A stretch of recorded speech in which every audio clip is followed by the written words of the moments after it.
Hi, I'm Maurice Dupre, and in this section we're going to discuss the derivative as a function. Let's look at the formula for defining the derivative as a function. Derivative.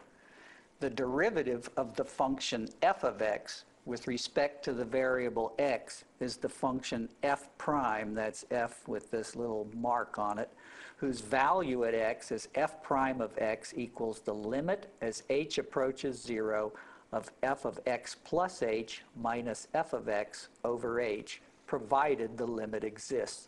Notice here this expression has both x and h in it, but once we take the limit as h approaches 0, if the limit exists, there will be no h left in the expression, and it will only depend on x. So in fact, it is a function of x. Notice the x has to be in the domain of the function for this to make sense. And not only that, since the limit may possibly not even exist, this function may have a domain that's properly smaller than the original function f of x. Now we have an alternate formula for the derivative, which is often convenient. Here, the formula I have is f prime of x equals the limit as z approaches x of f of z minus f of x over z minus x. You'll notice that in this situation, the numerator is simply the change in the y-coordinate or dependent variable, as the independent variable x changes from x to z. That is, we could say this is in effect the limit of delta y over delta x as the delta x goes to 0. Well, how we got this formula from the original one is we've noticed what's in the denominator was an h, so the z minus x equals h, and if I solve that equation for the z, I find then it's x plus h. So the x plus h in the previous formula is simply replaced by the z, and now we see it's simply the change in the function's value divided by the change in the independent variable which produced it. So what we have here in this expression is the average rate of change as x changes from its original value, x, up to z, or down to z as the case may be. And so we're taking the limit as z approaches x. Well, we know this quotient is giving us the slope of the secant line at the particular value of x we're dealing with, and so in the limit we get the slope of the tangent line. So this function f prime of x is now a new function of x, and what it's doing is at each x that we input an actual number, it produces for us a value which is the slope of the tangent line to the original function.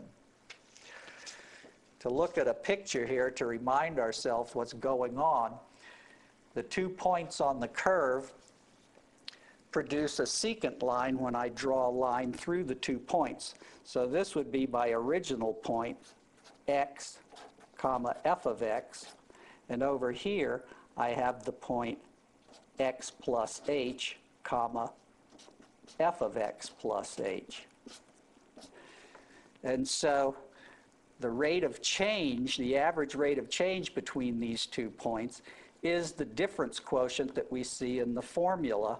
And consequently, as the h goes to 0, this point moves back to this point. In other words, h goes to 0, the x plus h moves to x, and this secant line connecting the 2 points just turns to become the tangent line. So if I do this with a ruler maybe where it looks clearer, here's the line connecting the 2 points, and as the second point moves back to the first, it causes the secant line to turn, and in the limit, if the limit exists, becomes the slope of the tangent line. So in any case, the derivative function is producing that slope at each point along the curve, and so consequently it's very convenient if we know it. When we differentiate a function, we get a whole new function. In other words, differentiation is actually an operation that you perform on a function to get a new function. Our notation can emphasize that, and consequently there are several notations for the derivative, and let's look to see what they are. Differentiation is an operation performed on a function. When we denote the derivative d over dx operating on f of x, that's another notation for f prime of x. That is, these two expressions represent the same thing. For the case where we write y equal f of x, then we write dy over dx, or df dx, as d by dx operating on f of x, and again, that's equal to f prime of x. So you see we have a lot of different notations here which all mean the same thing, and you should be aware of them.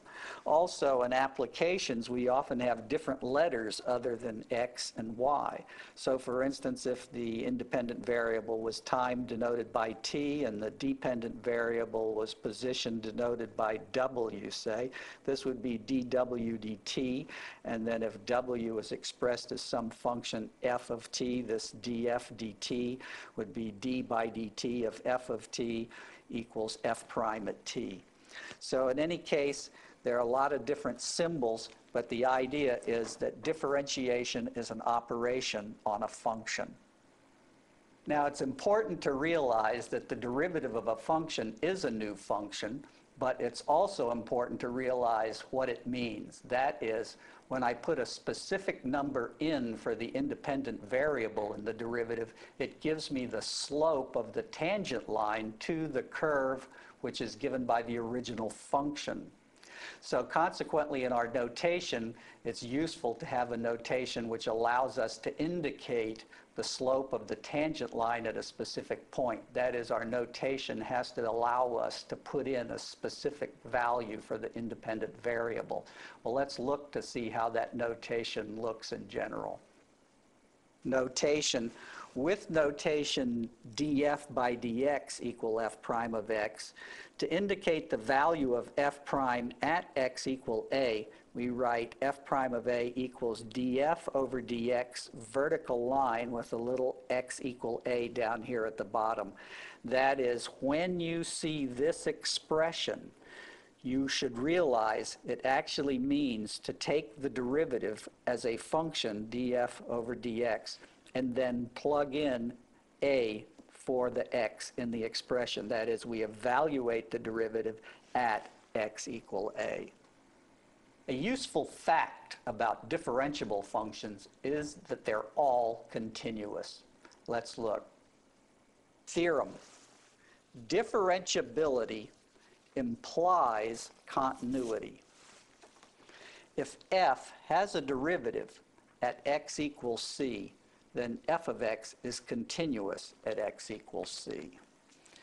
In order to see why that is true, this is so simple. What we need to observe is that the limit as x approaches c of f of x equals f of c. We assume f prime of c exists. And so under this assumption that f prime at c exists, let's calculate the limit as x approaches c of f of x and observe that it just gives us the value f of c. So to begin, let's come down here and say the limit as x approaches c of, and what I'm going to do is introduce the f of c as a summand I've just added in, but to keep from having really changed things, I'm going to subtract it. So I add and subtract f of c itself. Now notice in my last two terms here, I have f of x minus f of c. So now let's divide by x minus c. To keep from having really changed things, I compensate by multiplying by x minus c. So now again, I haven't changed anything, and so I've created a big expression which amounts really to just f of x. On the other hand, I have divided by x minus c. Did I just divide by 0? Well, no, because whenever we're taking the limit as x approaches c, the x is never allowed to actually be equal to c in the limit process. So here's a big expression then, and now let's use our limit rules to calculate the value of the limit. Here I have in the second term simply a product of two expressions. Okay, so our limit rules tell us the limit of a sum is the sum of the limits. So the first term just gives f of c plus the limit of the second term. Well, the second term is a product, and so my product rule for limits says look at the limit of the first factor. Well, the limit of the first factor as x approaches c, by definition, is f prime at c. What about the limit of the second factor? That's simply c minus c. Well, notice the c minus c is 0. No matter what f prime at c is, then that product is 0. So we have simply f of c plus 0. Well, f of c plus 0 is certainly just f of c. So in the end, then, we find that the limit as x approaches c of f of x is simply f of c, and that means any differentiable function is continuous. In particular, if it's simply differentiable at the single point c, then it's continuous at the single point c. Well, what about derivatives as functions themselves? Can any function be the derivative of something else? Well, actually, no. Let's look at an example in Darboux theorem. Darboux theorem. If a and b are any 2 points in an interval on which f is differentiable, then f prime takes on every value between f prime of a and f prime of b. That property of a function you might recognize is often called the intermediate value property. That is, if it takes on 2 values, it has to take on all the values in between. And so Darboux theorem tells us that when you differentiate any function that's differentiable on an interval, you will get a function which has the intermediate value property on that interval. Now, there are obvious functions which don't have that property, and so that tells us easily functions which we can't get when we differentiate a function. For instance, any function which has a jump discontinuity can't be the derivative of a function on an interval. Let's use the definition of the derivative as a function to calculate the derivative of a function. Find dy dx if y equal 2x cubed. In effect here, our function that we're differentiating is the function f of x equals 2x cubed. And so dy dx is simply f prime of x, which is the limit as h approaches 0 of f of x plus h minus f of x, all divided by h. So with f of x equal to 2x cubed, what happens when I replace the x by the quantity x plus h?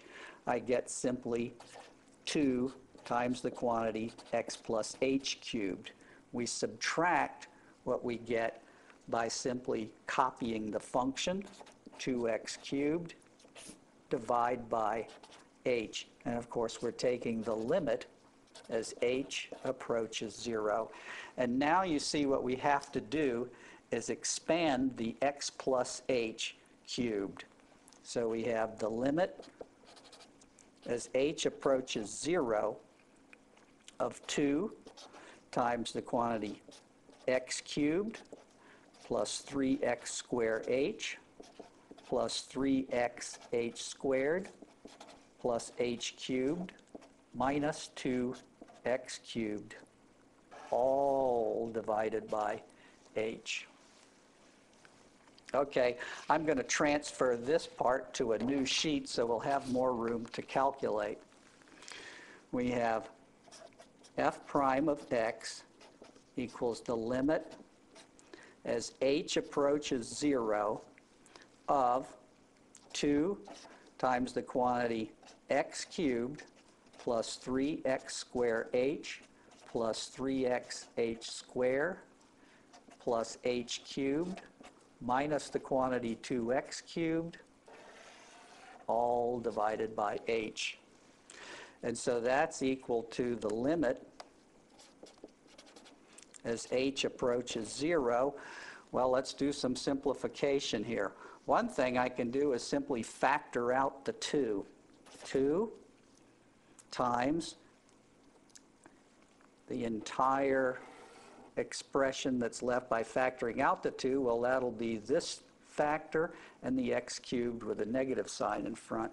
And so we have x cubed plus 3x squared h plus 3xh squared plus h cubed minus x cubed all over h. Notice at this point the x cubes cancel out. And so I have the limit as h approaches 0 of the quantity 2 times the fraction 3x squared h plus 3xh squared plus h cubed, all divided by h. Well, notice now I can cancel an h since there's an h in each term. So cancel one factor of h out of each term. That knocks this exponent down to simply a 1, and the h cubed becomes an h squared.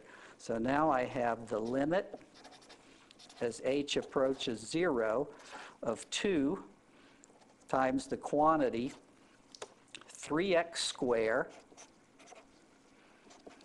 plus 3xh plus h squared. Notice the 2 comes out of the limit, and we just have the limit of what's inside the parenthesis as h goes to 0. Well, as h goes to 0, 3xh goes to 0, and h squared goes to 0. So all that vanishes, and the final value for the limit is simply the 3x squared multiplied by the 2, or 6x squared. In other words, the result of differentiating the function 2x cubed d by dx of 2x cubed is 6x squared. Now let's look at a problem where it's best to use our alternate formula for the derivative of a function. Here I want to find ds dt if s equals t divided by 2t plus 1. So in effect, my function is the function f of t equals t divided by 2t plus 1. So I'm going to use the alternate formula.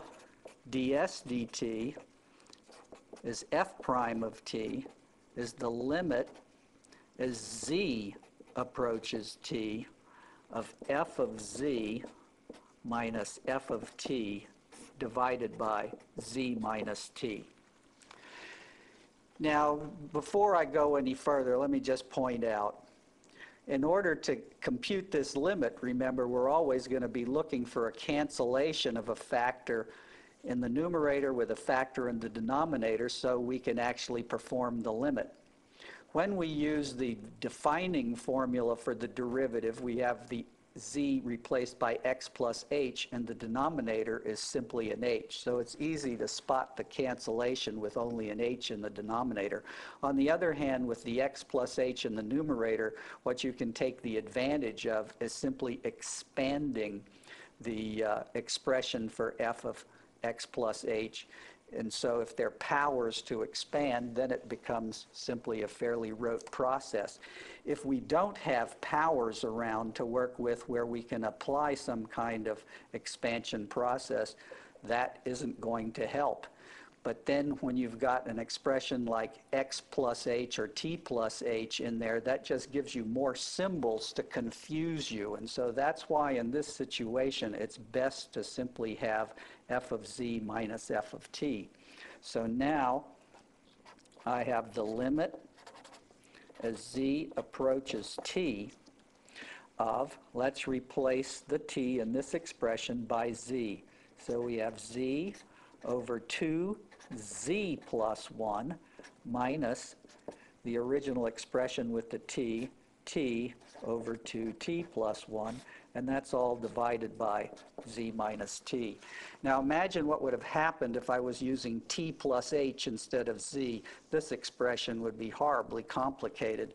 But when I look at this, I can see my best approach for trying to simplify is just try and get common denominators there in the numerator. And so this will be the limit as z approaches t of, let's cross multiply.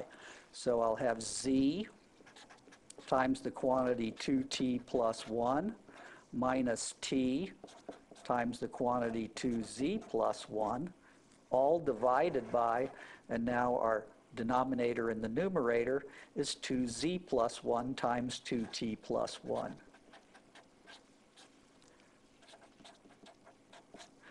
That's all to be divided by the quantity z minus t, which I can include in the same denominator as another factor. And so that's the limit we have to compute. The limit as z approaches t of z times the quantity 2t plus 1 minus t times the quantity 2z plus 1, all divided by the 2z plus 1, 2t plus 1 times the quantity z minus t.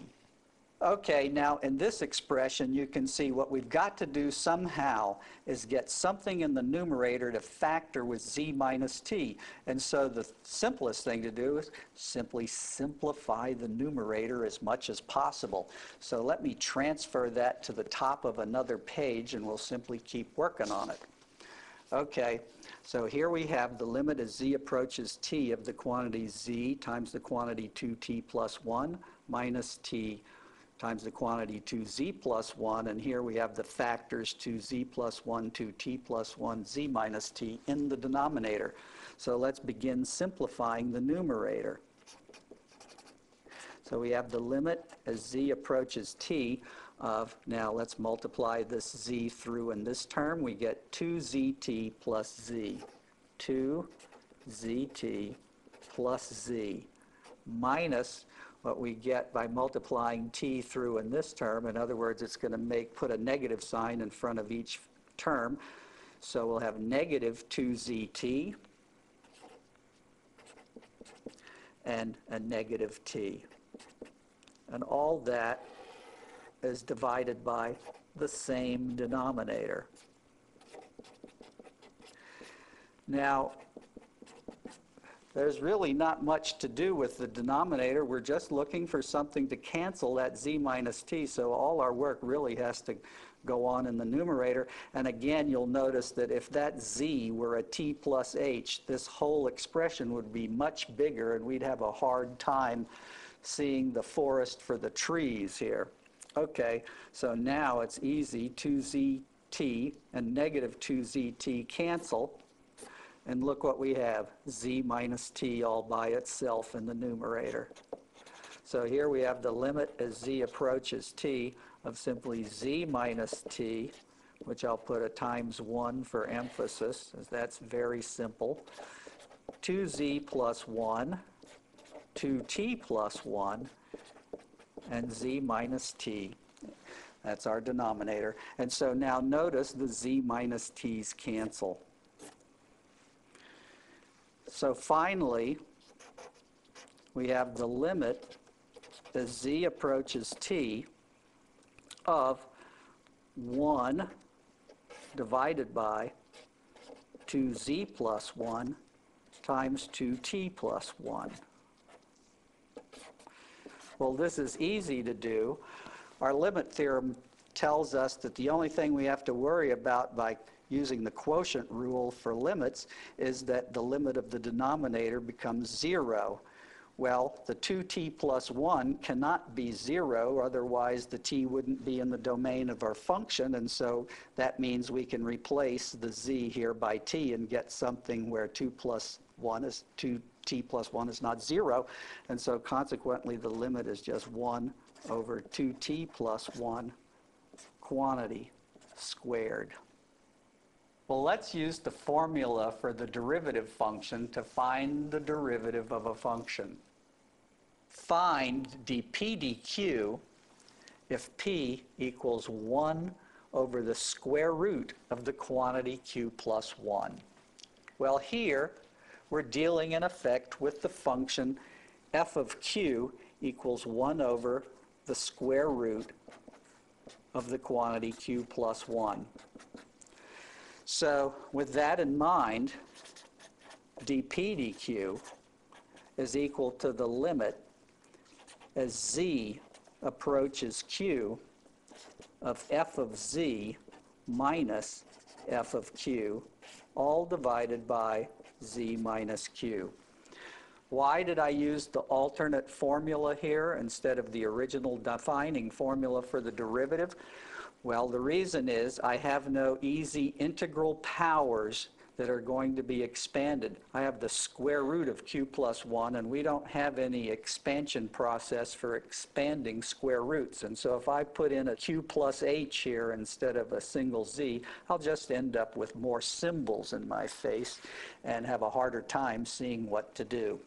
Okay, so now this is the limit as z approaches q of, we replace the q by z, 1 over square root z plus 1 minus 1 over square root q plus 1, all divided by z minus q. In other words, we have a difference of two terms, and you can see the only way we can go here is to try and combine terms by getting common denominator. In other words, cross multiply and get the common denominator, which is simply the product of those two factors in each of the denominators. So what do we have?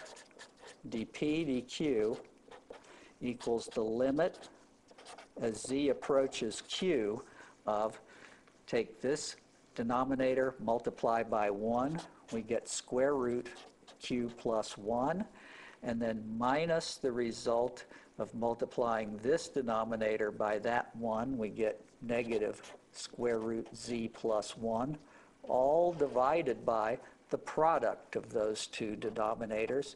So we get square root z plus 1 times square root q plus 1. And of course, we still have this factor in the denominator of the denominators, in effect, the denominator of this big complex expression. And so we can absorb that into this denominator. And so we have finally this factor z minus q down here. Again, I want to emphasize, if I'd used the original formula, here I'd have a z, right here where the z is, I'd have a q plus h, and down here where that z is, I'd have a q plus h. Of course, this would only be an h. I'm looking for an h to factor, but up here in the numerator where I'm trying to get that h out, I would have a big mess of terms, and it wouldn't be clear what to do.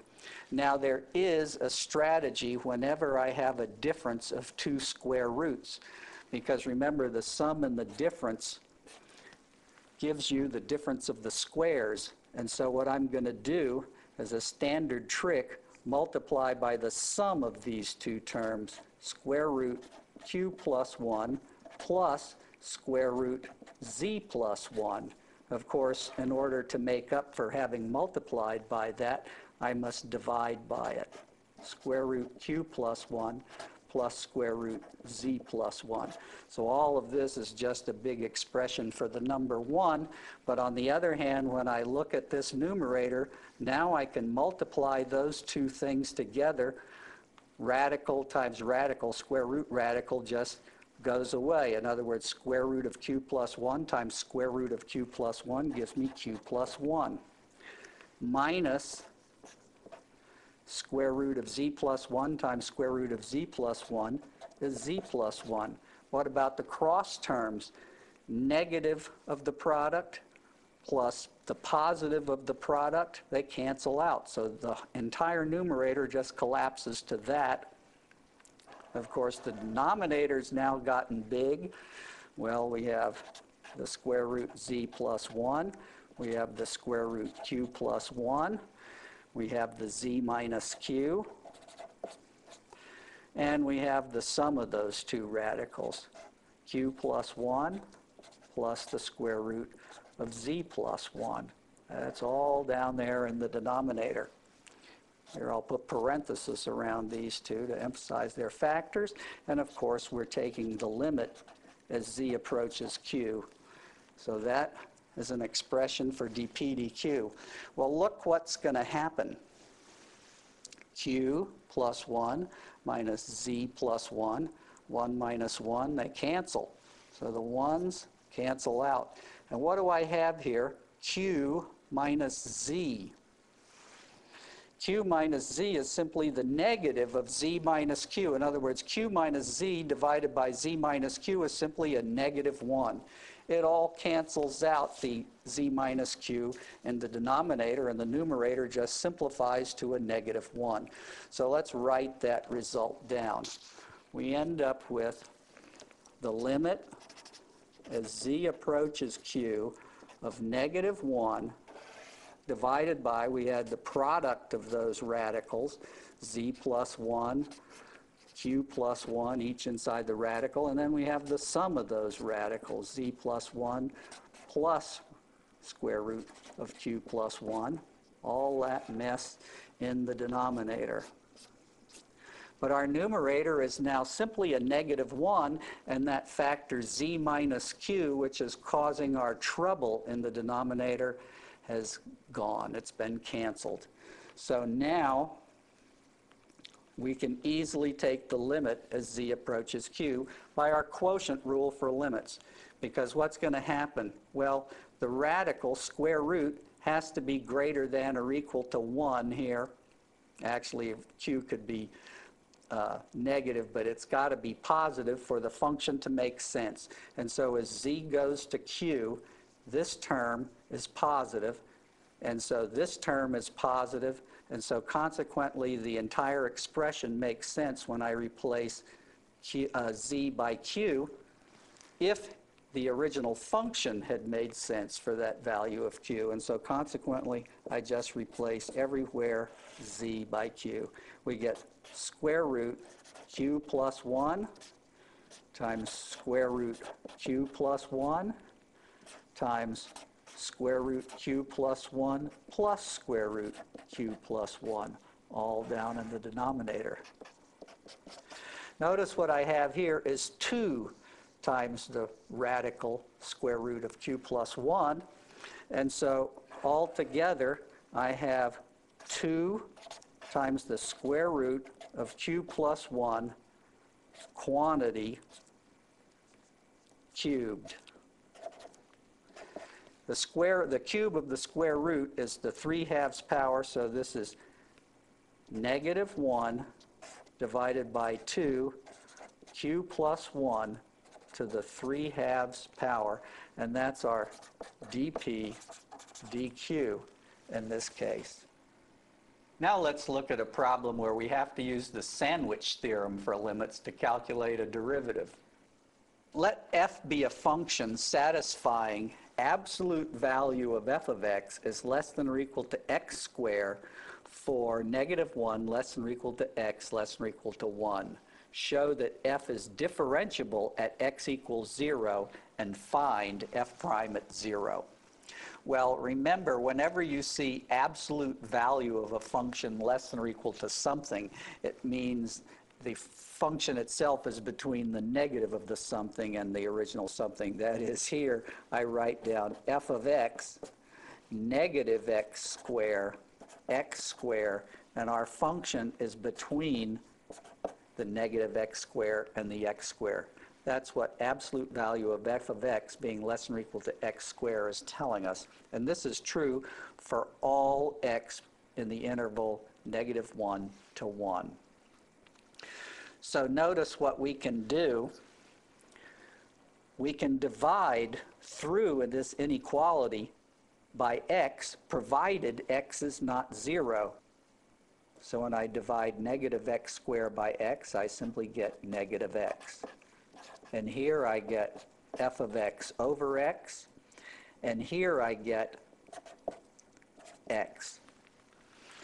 All right, I left a little space here for a good reason.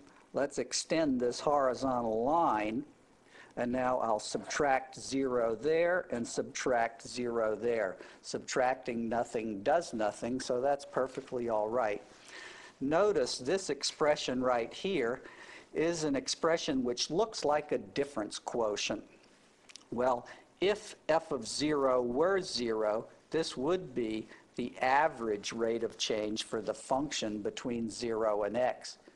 What about f of 0? Well, notice, since this inequality is true for any x between -1 and 1, in particular, it has to be true for x equals 0. If I put in x equals 0, the left side is 0, the right side is 0, and so it says f of 0 has to be between 0 and 0.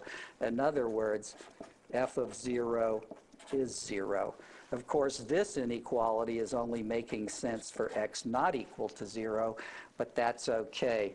That means this term right here is really f of 0. Well, now when I put in the f of 0, you see I have the difference quotient, and the sandwich theorem tells me if the limit of the left lower function here exists at x equals 0, the limit of the upper exists, and if they're the same, then so does the limit in the middle and has to be the common value.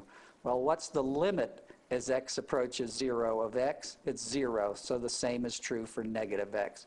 The limit as x approaches 0 on the right side is 0, and so that tells me this limit right here as x approaches 0 has to be 0. In other words, f prime of 0 is 0. The sandwich theorem tells us it exists and has the value 0. Well, we've looked at some derivative functions, calculated some derivative functions, worked with different formulas for calculating derivative functions, and now that you've seen how these are worked, you should definitely try some of these on your own.